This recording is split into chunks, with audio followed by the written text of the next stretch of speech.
welcome everyone. So today we will talk about something that affect all of us as students, which is Adab as a student.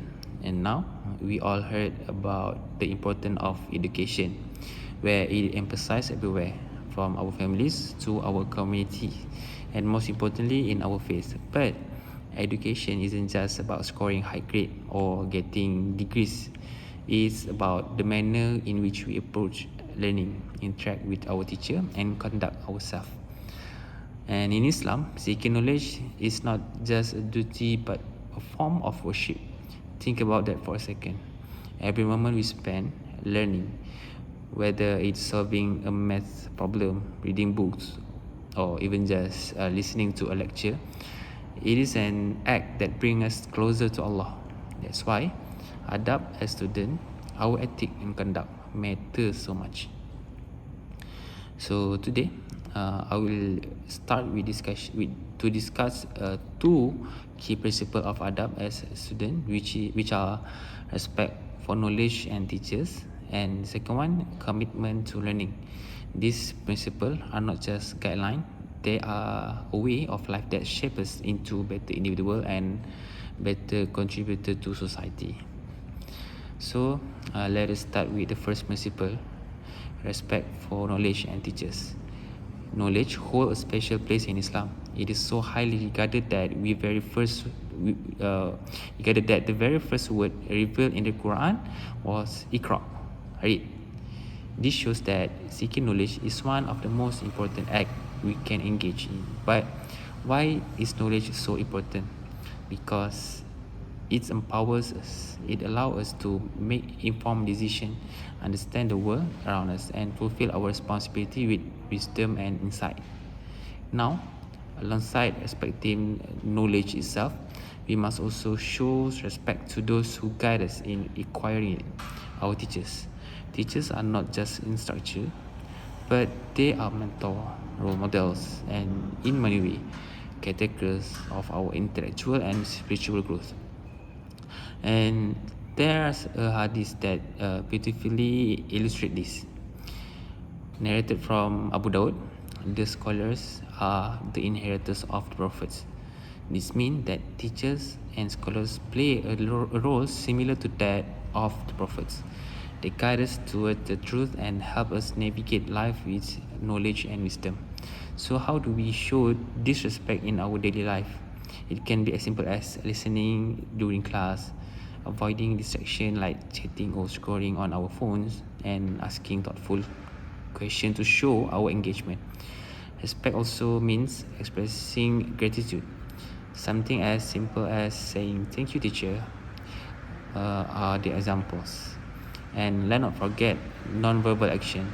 For example, standing up when a teacher enters the room or greeting them with warmth and politeness.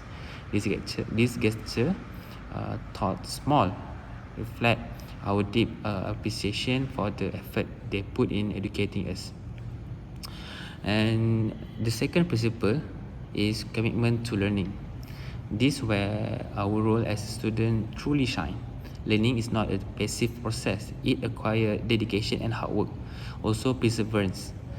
One way to show this commitment is through diligence. We should put in our best effort. Even when the subject feels difficult or boring, remember, nothing worth achieving comes easily. Think about a scholar like Imam Al-Ghazali or Ibn Sina. Do you guys think that they become renowned simply by coasting through their studies? Surely not. They work tirelessly, driven by love of learning and their desire to benefit others. And in another way to demonstrate commitment is by being punctual and prepared. Arriving on time for class and coming prepared shows respect not only for the teacher but also for ourselves and our peers. It creates an environment where discipline and order, which is essential for effective learning. And moreover, commitment to learning doesn't stop at the classroom. It is a lifelong journey. We should constantly seek to expand our knowledge, whether it's through reading, attending workshop, or even engaging in meaningful conversation. The Prophet Muhammad SAW said, "Seek knowledge from the cradle to the grave."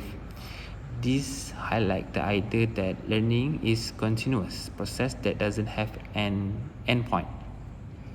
Finally, commitment to learning also means being proactive. If we don't understand something, we should ask questions. If we feel stuck, we should seek help.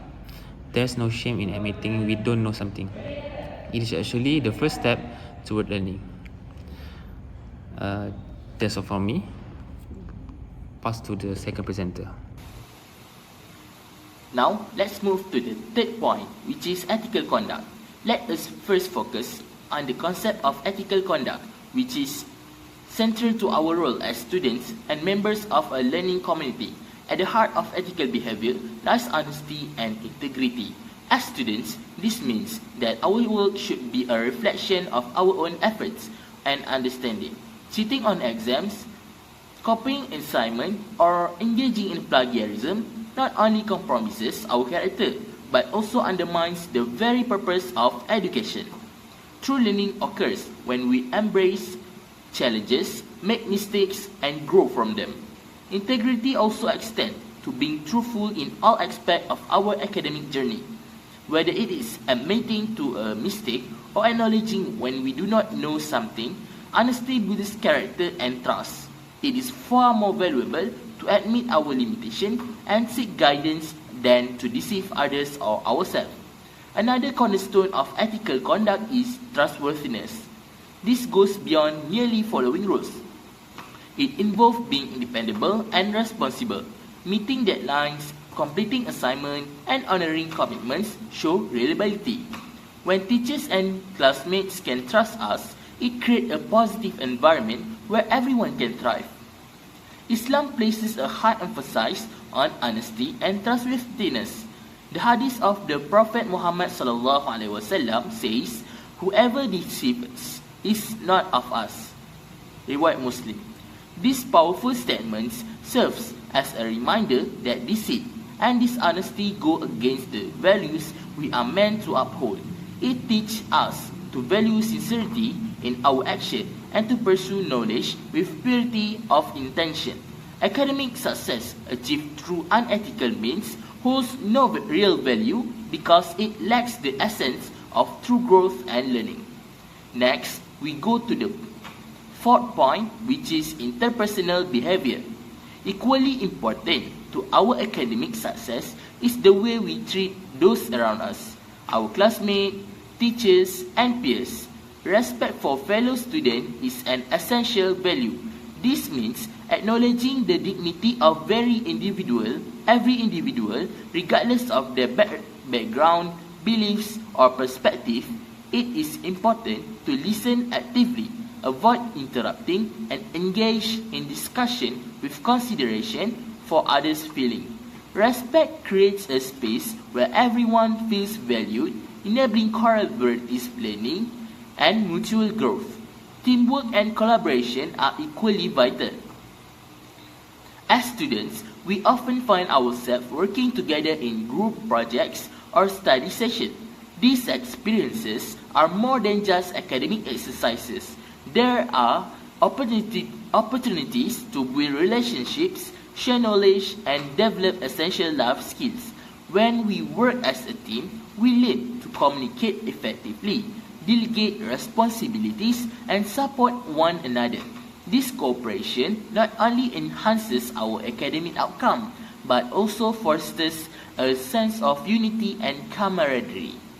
At the same time, it is crucial to avoid action that can harm others. Behaviors like backbiting, bullying, or harboring envy create negativity and division within a community. Backbiting in particular is strongly discouraged in Islam as it damages trust and sows discord. Similarly, envy not only disrupts our peace of mind but also prevents us from celebrating the success of others. Instead, we should focus on uplifting and encouraging one another. A positive word, a kind gesture, or even offering help to a struggling peer can go a long way in building a supportive and inclusive community.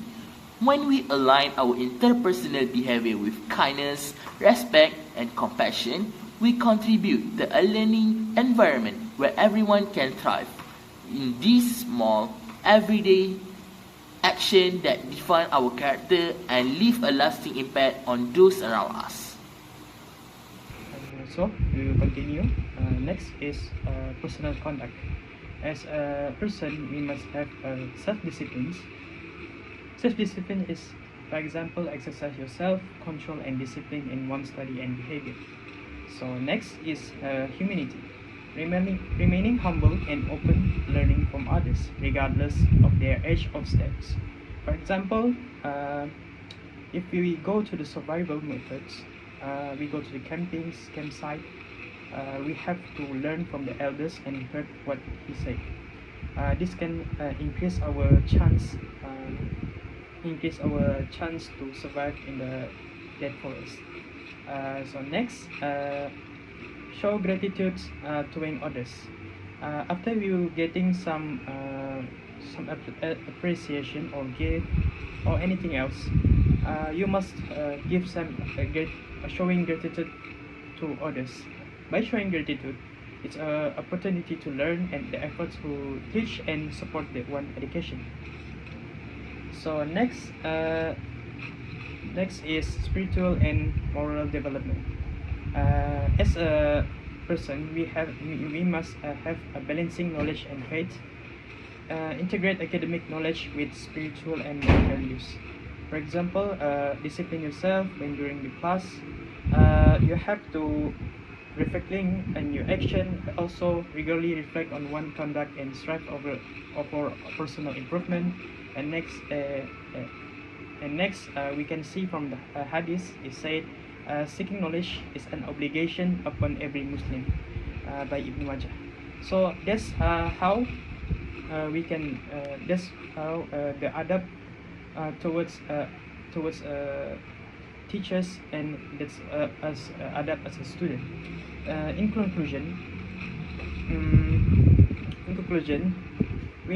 we must emphasize the importance of this value in fostering a positive and productive learning environment. It can encourage students to reflect on their own conduct and strive of continuous improvement. So that's it for our explanation as adab as a student. So thank you.